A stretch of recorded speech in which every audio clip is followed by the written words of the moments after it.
નમસ્કાર, નિર્માણ ન્યૂઝની વિશેષ રજૂઆત ધ પોઈન્ટ કાર્યક્રમ સાથે હું છું યજ્ઞ ત્રિવેદી.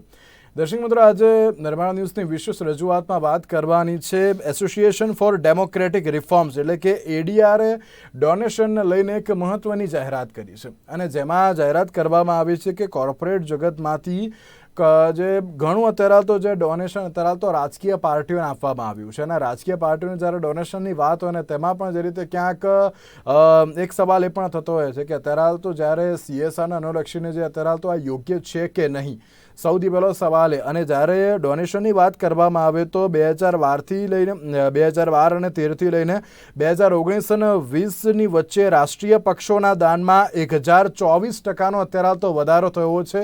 તે સવાલ અત્યારે તો જે સામે આવી રહ્યો છે અને તેમાં પણ જ્યારે ડોનેશન મેળવનારી પાર્ટીઓમાં ભાજપ, કોંગ્રેસ, એનસીપી, એઆઈટીસી, સીપીએમનો પણ અત્યારે તો સમાવેશ થયો છે અને તેમાં 2019 અને 20માં ટોપ 5 જેટલી પાર્ટીઓએ અત્યારે તો કુલ 921.95 કરોડ કોર્પોરેટ જગતમાંથી અત્યારે તો મળ્યા છે. સવાલ એ થતો હોય છે કે જ્યારે ડોનેશનથી અત્યારે તો રાજકીય પાર્ટીઓ માલામાલ થઈ રહી છે તેની પાછળનું ગણિત શું, અને અત્યારે જો કોર્પોરેટ સેક્ટર અત્યારે તો જે આ પ્રકારનું જે ડોનેશન અત્યારે તો આપતું હોય છે, કયા કારણોસર આપતું હોય છે, તેનાથી ફાયદા શું અને ગેરફાયદા શું, તમામ મુદ્દાઓ પર લઈને ચર્ચા વિચારણા કરીશું. આ તમામ મુદ્દાઓ પર ચર્ચા વિચારણા કરવા માટે અમારી સાથે જોડી ગયા છે ડૉક્ટર હેમંત કુમાર શાહ કે જેઓ અર્થશાસ્ત્રી છે અને સાથે જ પદ્મિનભાઈ બુચ કે જેઓ જીસીસીઆઈના એક્ઝિક્યુટિવ મેમ્બર છે. જો આ બન્યું સૌથી પહેલાં તો સ્વાગત છે. હેમંતભાઈ, સૌથી પહેલો સવાલ આપને કે એક બાજુ જ્યારે આપણે રાજકીય પાર્ટીઓની વાત કરતા હોઈએ અને તેમાં પણ જ્યારે રાજકીય પાર્ટીઓને અત્યારે તો દર વર્ષે કોર્પોરેટ જગતમાંથી કરોડોનું ડોનેશન મળે છે, સૌથી પહેલી આપની પ્રતિક્રિયા તેના લઈને તો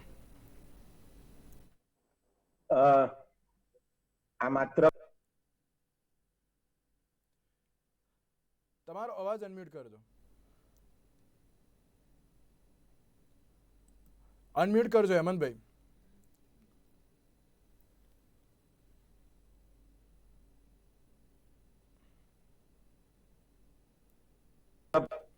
હેલો જી જી જી હેલો જી અવાજ. જે પૈસા ખર્ચ કરવા માટે જોઈએ છે એ પૈસા આપવા માટેનું કામ દુનિયાભરમાં મોટી મોટી કંપનીઓ કરે જ છે. એટલે રાજકીય પક્ષોને કંપનીઓ દ્વારા દાન આપવામાં આવે એ એક બહુ સ્વીકૃત બાબત છે અને એ ઓફિશિયલી પણ કરવામાં આવતું હોય છે. એટલે આપણને જે રકમ અત્યારે જાણવા મળે છે કે કંપનીઓએ આટલા પૈસા રાજકીય પક્ષોને આપ્યા છે, બરાબર, એ તો ટીપ ઓફ ધ આઈસબર્ગ છે એમ કહી શકાય. કે આ જે જાણવા મળ્યું છે કે 1% છે અથવા 10% છે અને 90% ભાગ એ તો દરિયાની અંદર છુપાયેલું. એટલે જે કંપનીઓ જે દાન આપી રહી છે એ દાન એ કંપનીઓ કોઈક ને કોઈક હિસાબે રાહતો પ્રાપ્ત કરીને સરકાર પાસેથી એ દાન પાછું મેળવતી હોય છે. એટલે આ એક પ્રકારનું નેક્સસ છે, એક પ્રકારની સાંઠગાંઠ છે રાજકીય પક્ષો અને કંપનીઓ વચ્ચેની. અને જેમ વધારે મોટી કંપની એમ એ વધારે દાન આપે એવા પ્રકારની પરિસ્થિતિ ઊભી થતી હોય છે. આમાંથી બે મુદ્દાઓ ફલિત થાય છે. એક મુદ્દો એવો છે કે કંપનીઓને જુદા જુદા પ્રકારે જે રાહત આપવામાં આવે છે એમાંની એક સૌથી મહત્વની રાહત છે તે જમીનો પ્રાપ્ત કરવા અંગેની છે. કોઈ પણ પ્રોજેક્ટ નાખવાના માટે જમીન જોઈતી હોય છે ત્યારે સરકારો એ પોતાને જેને દાન આપ્યું છે એવી કંપનીઓ પાસેથી એવી ખાતરી લે છે કે અમે તમને સસ્તા ભાવે જમીન પૂરી પાડીશું. એટલે એક મહત્વનો મુદ્દો આ છે. આપણે સૌ જાણીએ છીએ કે ગુજરાતમાં અનેક કંપનીઓને રાજ્ય સરકારે 5 રૂપિયે મીટર કે 15 રૂપિયે મીટર કે 25 રૂપિયે મીટર જમીન આપી. એટલે આવી એક રાહત જુદી રીતે પૂરી પાડવામાં આવતી હોય છે. અને બીજી જે રાહત છે તે એવી છે કે સરકાર ઓફિશિયલી રાહતો પૂરી પાડે છે. એટલે જાત જાતના કરવેરામાં એક્ઝમ્પશન્સ આપે છે, એટલે મુક્તિઓ આપે છે અને એને પરિણામે સરકારની આવકમાં ખોટ થાય. દાખલા તરીકે 2013 થી 2016 નો એક આંકડો એવો છે કે ભારત સરકારને જુદી જુદી કંપનીઓને અને દેશના ધનવાનોને જે જુદા જુદા કરવેરામાંથી જુદા જુદા પ્રકારની મુક્તિઓ આપવામાં આવી હતી, એક્ઝમ્પશન્સ આપવામાં આવ્યા હતા, એને પરિણામે સરકારની આવક 17 લાખ કરોડ રૂપિયા જેટલી ઘટી ગઈ. આને અંગ્રેજીમાં રેવન્યુ ફોરગોન તરીકે ઓળખવામાં આવે. એટલે બે મુદ્દા ઉપસ્થિત થયા. એક મુદ્દો એવો છે કે જેમાં સસ્તી જમીનો આપવામાં આવે, અને બીજો મુદ્દો એવો છે કે જેમાં કરવેરામાં રાહતો આપવામાં આવે અથવા મુક્તિ આપવામાં આવે.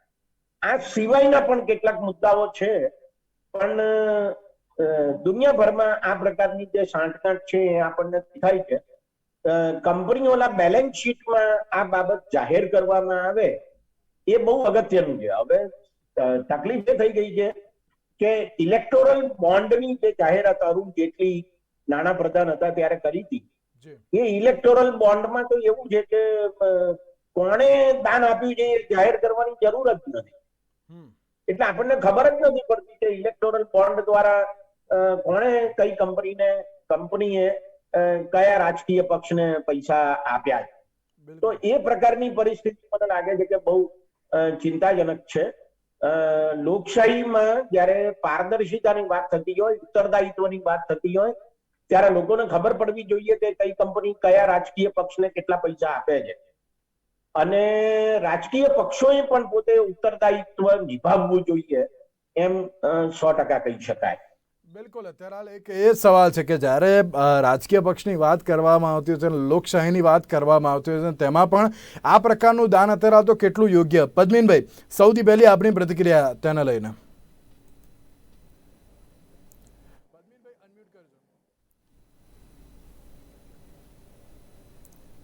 જી હેમંતભાઈ કીધું પ્રમાણે એક વસ્તુ આપણે સમજવી જોઈએ કે આ એક વાસ્તવિકતા છે.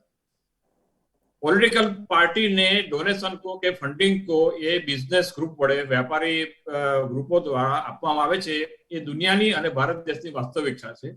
વર્ષો પહેલા પણ બિરલા ગ્રુપ, આપણા બિરલા ગ્રુપ એ સૌથી મોટું ફંડિંગ કરતું હતું. એ વખત પાર્ટીના નામ લો કે ના લો, પાર્ટી આપણને ખબર જ છે બધું. એ વખતની જે પોલિટિકલ પાર્ટી હતી એને બિરલા ગ્રુપનું સૌથી મોટું ફંડિંગ મળતું હતું. પછી આજની તારીખે પણ બિરલા અને ટાટા એ લોકો સૌથી મોટું ફંડિંગ આપે છે. એ વાસ્તવિકતા છે. બીજી વાસ્તવિકતા એ છે કે આ ફંડિંગ આપે છે એ મોટા ગ્રુપો એ ઓન પેપર આપે છે. એટલે દેખાય જ છે કે અમે આટલું ફંડિંગ, આટલું ડોનેશન આ પોલિટિકલ પાર્ટીને આપ્યું છે. એ બીજી વાસ્તવિકતા છે. ત્રીજી જે વાસ્તવિકતા છે એ કદાચ ડાયરેક્ટલી દેખાય નહીં, પણ એ હકીકત છે. આપણે બધા જાણીએ છીએ કે જ્યારે પોલિટિકલ ડોનેશન આપતા હોય, આ પોલિટિકલ ડોનેશન પોલિટિકલ પાર્ટીને આપવાનું પ્રથા શું કામ પડી, શી જરૂર છે? એમ કહેવામાં આવે છે કે સારી જાતની પોલિટિકલ પાર્ટીઓ સારી રીતે કામ કરી શકે, એ પર્ટિક્યુલરલી લોકશાહી ડેમોક્રેસીમાં થાય એટલા માટે આ પ્રથા ચાલુ થઈ છે. આપણે થોડું ઘણું માનીએ, પણ એ તો હકીકત છે. આપણે બધા જાણીએ છીએ પ્રમાણે કે જે લોકો ડોનેશન આપે એ લોકોને બી ડાયરેક્ટ કે ઇનડાયરેક્ટ થોડો ઘણો લાભ મળવાની શક્યતા પૂરી છે. તો જ આ વસ્તુ ચાલી રહે. એ કયા પ્રકારે હોય છે એ વસ્તુ જુદી છે. પણ વીઓટો આજે ગઈકાલ લાસ્ટ પહેલાના વર્ષોમાં કોઈ પોલિટિકલ પાર્ટી મળતું હતું, આજે બીજાને મળે છે, ભવિષ્યમાં ત્રીજી પાર્ટીને મળશે. આ પ્રથા ચાલુ છે. હવે મુખ્ય વસ્તુ એ છે કે આ વસ્તુ, હવે બીજી એક વસ્તુ ક્લેરિફાય કરવા માંગુ છું કે આ ફંડિંગ છે, ડોનેશન, એ કોર્પોરેટ સોશિયલ રિસ્પોન્સિબિલિટીમાં આવતું નથી. CSR માં પોલિટિકલ ફંડિંગ કે ડોનેશન એ એલાઉડ નથી અંડર સેક્શન 185 કે એના છે એના માટે. એટલે CSR માં આ ફંડિંગ આવતું નથી. એટલે એ વસ્તુ આપણે ભૂલી જવી જોઈએ કે આ CSR નો ઉપયોગ થાય છે. એનો ઇનડાયરેક્ટલી થઈ જાય છે, પણ officially it is not allowed. હવે જે આપણે જે હેમંતભાઈ કીધું વાત કરી, આ સવાલ છે કે મુખ્યત્વે ઇલેક્ટ્રિકલ ટ્રસ્ટ, ફંડિંગ ટ્રસ્ટ જે છે એ આખું પ્રથા અત્યાર સુધી ચાલતી હતી. હવે એમાં તમે જોયું છો, તમે આ જે છેલ્લો રિપોર્ટ આવ્યો છે ADR નો, એમાં બી છે અને બીજા બધા છે. એક પ્રુડન્ટ ઇલેક્ટ્રિકલ ટ્રસ્ટ છે, એ સૌથી મોટું ફંડિંગ એજન્સી છે. આ પ્રુડન્ટ નામનું ઇલેક્ટ્રિકલ ટ્રસ્ટ બનાવ્યું છે કે હવે એ તો એક ટ્રસ્ટ બનાવ્યું છે, એની અંદર લગભગ 10 થી 12 કંપનીઓ છે. એ બહુ જાણીતી કંપનીઓ છે, ભારતીય એરટેલ છે, આપણી ટોરેન્ટ પણ છે. એ લોકો એમાં ફંડિંગ આપે છે અને એ ટ્રસ્ટ ઇન ટર્ન એ પોલિટિકલ પાર્ટી, ભલે આજે બીજેપીને મળતું અને ગઈકાલે કોંગ્રેસ મળતું અને ભવિષ્યમાં ત્રીજી પાર્ટીને મળશે, પણ હકીકત છે કે આને માટે જે બનાવવામાં આવ્યું છે, એટલે હકીકત એ છે કે આ પ્રથા જે ચાલુ તો રહેવાની જ છે. સવાલ એ છે કે આ પ્રથાને કેટલી ટ્રાન્સપરન્ટ બનાવીએ, કેટલી ઓન પેપર બનાવીએ અને કેટલું એમાંથી આપણે થોડું કટ કરી શકીએ કે જેથી, ધારો કે એક પબ્લિક ફંડિંગનું એ હિમાયત થઈ રહી છે. પબ્લિક ફંડિંગ એટલે પબ્લિક ડાયરેક્ટ પૈસા આપે. આપણા અત્યારના પ્રાઇમ મિનિસ્ટરે બી લાસ્ટ ઇલેક્શન વખતે જાહેરાત કરી હતી કે આપણે આવું કરવું જોઈએ. જરૂરિયાત એ છે કે બને એટલું ટ્રાન્સપરન્ટ થાય. જે હેમંતભાઈ વાત કીધી બરાબર, ઇલેક્ટોરલ બોર્ડમાં કોઈ કે તમારે કહેવાનું હોતું નથી કે કોણ પૈસા આપે છે. બિલકુલ, એટલું વધારે આપણે ટ્રાન્સપરન્ટ બનાવીએ એ જરૂરી છે અને એ દિશામાં જ આપણે આગળ વધવું છે. વેપાર ઉદ્યોગ એ ઈચ્છે છે કે આ જેટલું ટ્રાન્સપરન્સી આમાં આવે એટલું સારું છે. પછી જેને જે કરવું એ કરે, એ બરાબર છે. બીજા એક બે મુદ્દા બી છે, પણ આપણે મે બી આ ભવિ નેક્સ્ટ આવે એમાં આપણે વાત કરીશું, જે બી અગત્યના મુદ્દા છે. બરાબર છે. બિલકુલ, બિલકુલ. જ્યારે આપણે ડોનેશનની વાત કરતા હોઈએ અને તેમાં પણ એક સવાલ એ પણ થતો હોય છે ને કે ઘણી કંપનીઓ અત્યારે તો જે રીતે ટોપ ઉપર અત્યારે તો પોલિટિકલ ડોનર તરીકે જોવા મળતી હોય છે. હેમંતભાઈ, સીધો સવાલ એક જ કે જ્યારે ટ્રાન્સપરન્સીની અત્યારે તો વાત થતી હોય છે, પરંતુ આમાં ક્યાંક ટ્રાન્સપરન્સી જોવા મળતી નથી.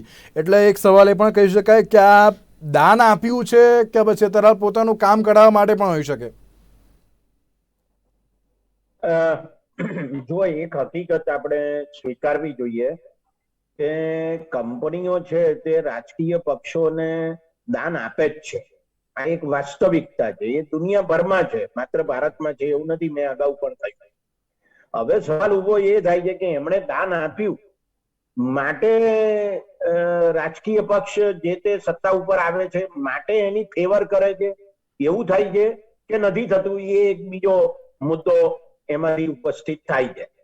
એટલે ઘણી વાર એવું બને છે કે જે કંપનીઓ મોટી છે અને મોટા પ્રમાણમાં રાજકીય પક્ષોને દાન આપે છે અને એ જ્યારે સત્તા ઉપર આવે છે ત્યારે એની પાસેથી પોતાની ફેવર કરાવવાને માટે એ નિયમોમાં, કાયદામાં ફેરફાર કરાવે છે, ટેક્સના કાયદાઓમાં ફેરફાર કરાવે છે અને સાથે સાથે જે કંઈ રાહતો પ્રાપ્ત થતી હોય, થઈ શકે તેમ હોય, એ બધી રાહતો મેળવવા માટેનો કંપનીઓ પ્રયત્ન કરે છે અને સરકારો એ કામ કરે પણ છે. એવું બને છે.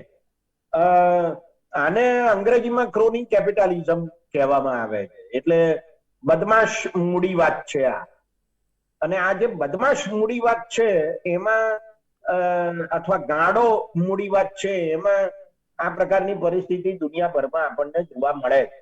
સવાલ એ છે કે રાજકીય પક્ષોને ક્યાંથી દાન મળ્યું એની એક એક પાઈની વિગતો એ બધી લોકોને પ્રાપ્ત થવી જોઈએ અથવા લોકોને ખબર પડવી જોઈએ. આજે તો પરિસ્થિતિ એવી ઊભી થઈ છે કે ઇલેક્ટોરલ બોન્ડમાં જો પૈસા આપવામાં આવે તો એ ક્યાંથી આવે તે જાહેર કરવાની જરૂર જ નથી રહી.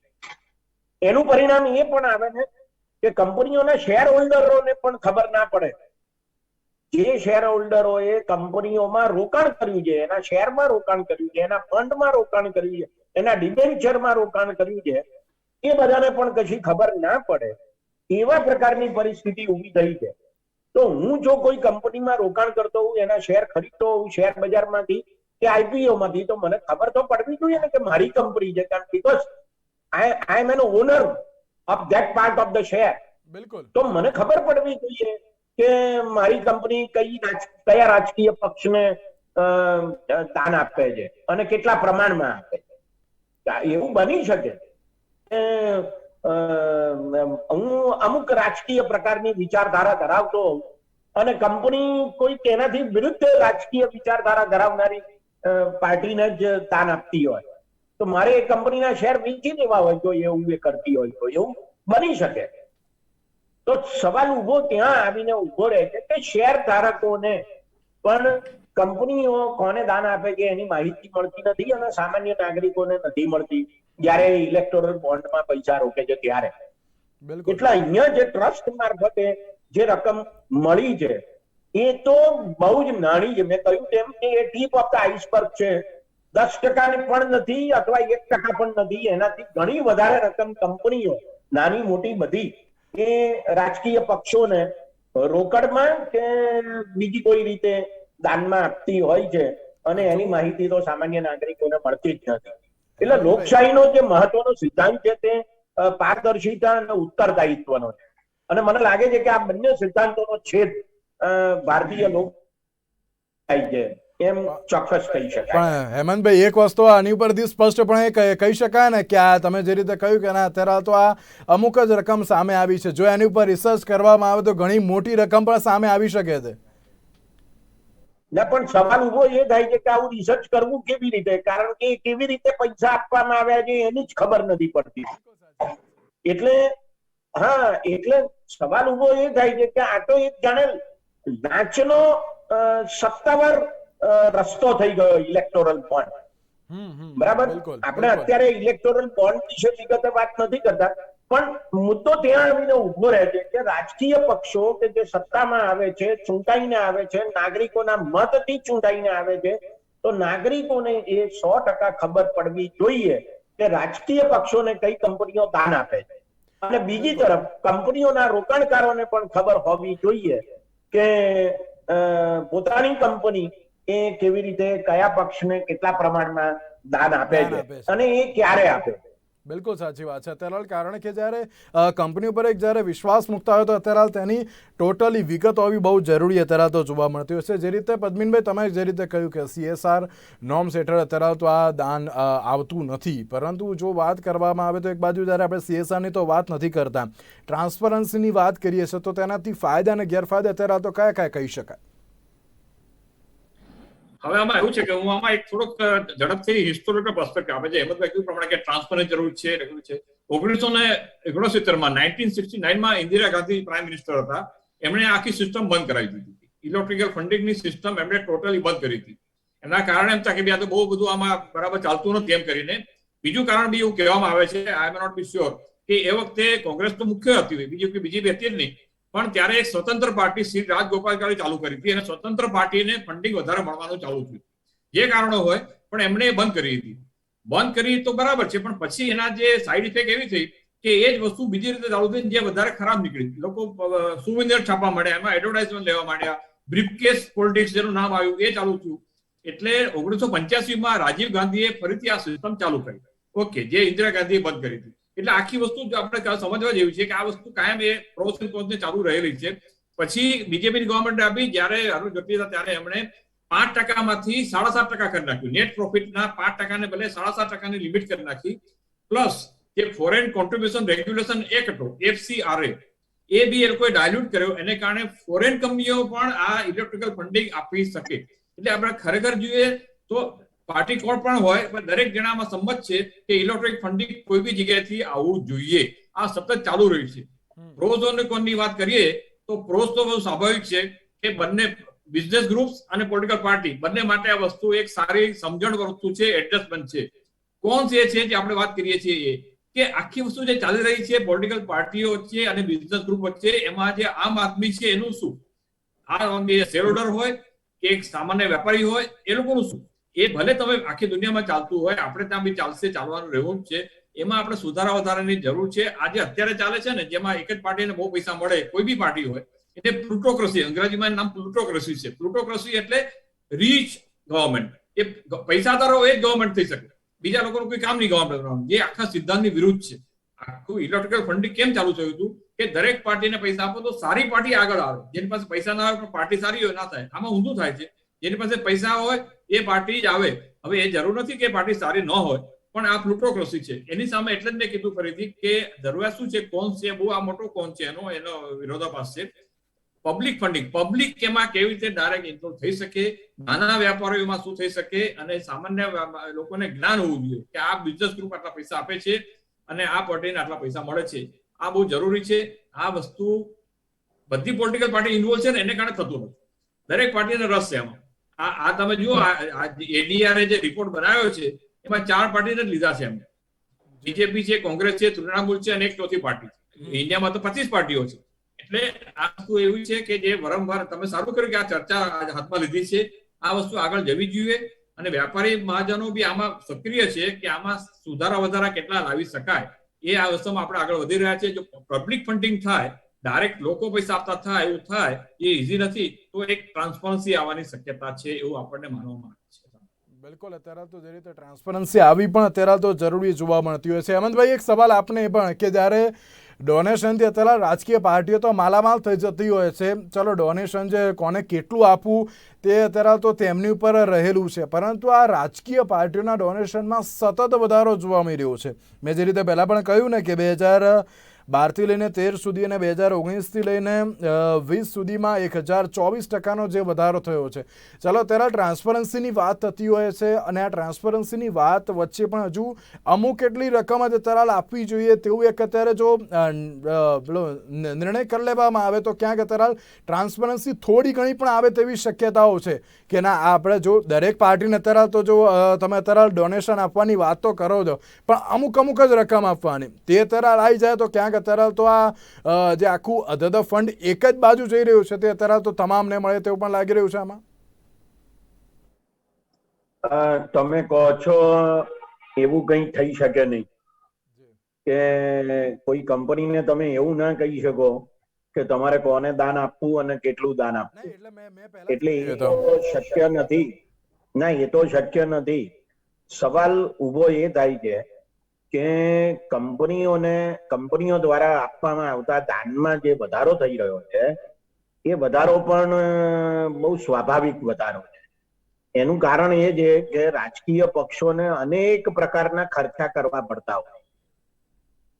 એમના ફૂલ ટાઈમ કાર્યકરો હોય છે, નેતાઓ હોય છે, એમની મોટી મોટી ઓફિસો હોય છે, જે મોટા રાજકીય પક્ષો છે એમની, અને એ બધાના જે ખર્ચા છે એમના પ્રવાસ વગેરેના ખર્ચા, સાહિત્ય વગેરેના ખર્ચા, ઓફિસના નિભાવ વગેરેના ખર્ચા, જાહેર ખબરો વગેરેના ખર્ચા વગેરે, આ બધી બાબતો માટે જે ખર્ચા થાય છે એ જંગી ખર્ચા છે. અને એ જંગી ખર્ચાનો હિસાબ લોકોને મળે એ વધારે જરૂરી છે. પણ હકીકત એ છે કે ઘણીવાર એ હિસાબ પણ ચૂંટણી પંચોને આપવામાં બહુ મોડું થતું હોય છે. આપણે એની વાત પછી કરીશું ક્યારેક. પણ અગત્યનો મુદ્દો એ છે કે આ ખર્ચા વધે છે માટે કંપનીઓ પોતે વધારે દાન આપે છે, અથવા તો રાજકીય પક્ષો દાન માગે પણ છે વધારે, એમ પણ કહી શકાય. અને બીજી તરફ એમના જે ખર્ચા વધી રહ્યા છે એટલે એમને માટે છૂટકો નથી, કારણ કે રાજકીય પક્ષો કોઈ વસ્તુ કે સેવાનું ઉત્પાદન નથી કરતા કે જેમાંથી એમને નફો થાય ને એમાંથી પાર્ટી ચાલે, એટલે એમણે તો દાન સ્વીકારવું જ પડે એમ. બરાબર. અને મને યાદ છે કે 1977માં જયારે ઇન્દિરા ગાંધીએ કટોકટી ઉઠાવી લીધી અને જનતા પક્ષની રચના થઈ, ત્યારે જનતા પક્ષ તદ્દન નવો પક્ષ હતો, એમની પાસે પૈસા નહોતા, એટલે એ તો પ્રચાર કરતા હતા કે નોટ તો વોટ તો, તમને નોટ પણ આપો અને વોટ પણ આપો. બરાબર. અને લોકોએ બહુ પ્રેમપૂર્વક જનતા પાર્ટીને એ જમાનામાં 1977માં 1 રૂપિયાનું, 2 રૂપિયાનું, 5 રૂપિયાનું દાન આપે. બરાબર. આજે 1, 2, 5 રૂપિયાની કોઈ કિંમત નથી, પણ એ જમાનામાં ઘણી મોટી કિંમત હતી. તો એ પ્રકારના સંજોગો ઉભા થતા જ હોય છે. મહત્વનો મુદ્દો આ છે કે રાજકીય પક્ષો પોતાના હિસાબો જાહેર કરે, એમની વેબસાઇટ ઉપર એની સંપૂર્ણ વિગતો મૂકે, એ ચૂંટણી પંચને પણ સુપ્રત કરે, ચૂંટણી પંચની વેબસાઇટ ઉપર પણ એ મુકાવા જોઈએ. અને બીજી તરફ જે કંપનીઓ, જે વ્યક્તિઓ દાન આપે છે એ કોઈ પણ સ્વરૂપે દાન આપે, કોઈ પણ વ્યવસ્થાથી દાન આપે, ઇલેક્ટોરલ બોન્ડ હોય કે બીજી કોઈ વ્યવસ્થા હોય જે અત્યારે એડીઆર દ્વારા બહાર પાડવામાં આવી છે, આવી તમામ વ્યવસ્થાના સંદર્ભમાં પારદર્શિતા આવે એ બહુ જ અગત્યનું છે. લોકશાહીનો અર્થ જ એ છે કે રાજકીય પક્ષો અને નેતાઓ અને સરકાર એ લોકો પ્રત્યે ઉત્તરદાયી હોય અને પારદર્શક વ્યવસ્થા ઊભી થયેલી હોય.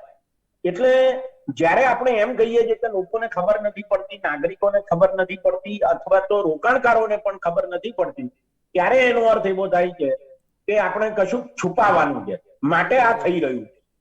અને બીજો અર્થ એવો છે કે કોર્પોરેટ ગવર્નન્સ જેને કહેવામાં આવે છે, કંપની પ્રશાસન વ્યવસ્થા, શેર બજારમાં જ્યારે કોઈ કંપની લિસ્ટ થાય છે એટલે નોંધાય છે, ત્યારે શેર બજારની 49 મુજબ એને ઘણી બધી વિગતો જાહેર કરવાની હોય છે. શેર બજારમાં કંપનીઓ તો બહુ ઓછી છે, 5000 કંપનીઓ મોટે ભાગે નોંધાયેલી છે, બાકીની 16 લાખ 17 લાખ કંપનીઓ છે આ દેશમાં, અને એ બધી કઈ શેર બજારમાં નોંધાયેલી નથી.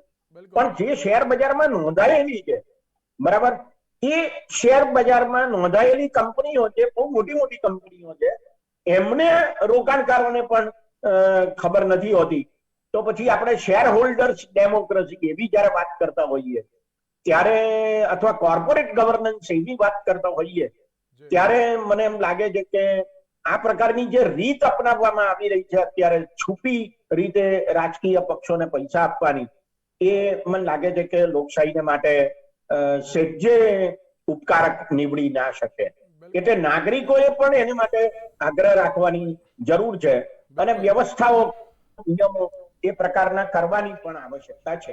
બિલકુલ સાચી વાત છે, કારણ કે જ્યારે આપણે રાજકીય પક્ષોની વાત કરતા હોય અને આ પ્રમાણે જે રીતે અધધ ફંડ અત્યારે તો જે સામે આવી રહ્યું છે, તો હવે જોવાનું એ રહ્યું કે જ્યારે ટ્રાન્સપરન્સીની અત્યારે તો વાત થતી હોય છે, પણ ટ્રાન્સપરન્સી કોર્પોરેટ જગત દ્વારા અને સાથે રાજકીય પાર્ટી દ્વારા હવે કેટલી રાખવામાં આવશે તે તો હવે જોવાનું જ રહ્યું. તેની સાથે હેમંતભાઈ અને પદ્મિનભાઈ, આપ બંનેનો આભાર અમારી સાથે ચર્ચા વિચારણામાં જોડાવા માટે. તો આજની આ વિષય રજૂઆતમાં જવાબ. નમસ્કાર.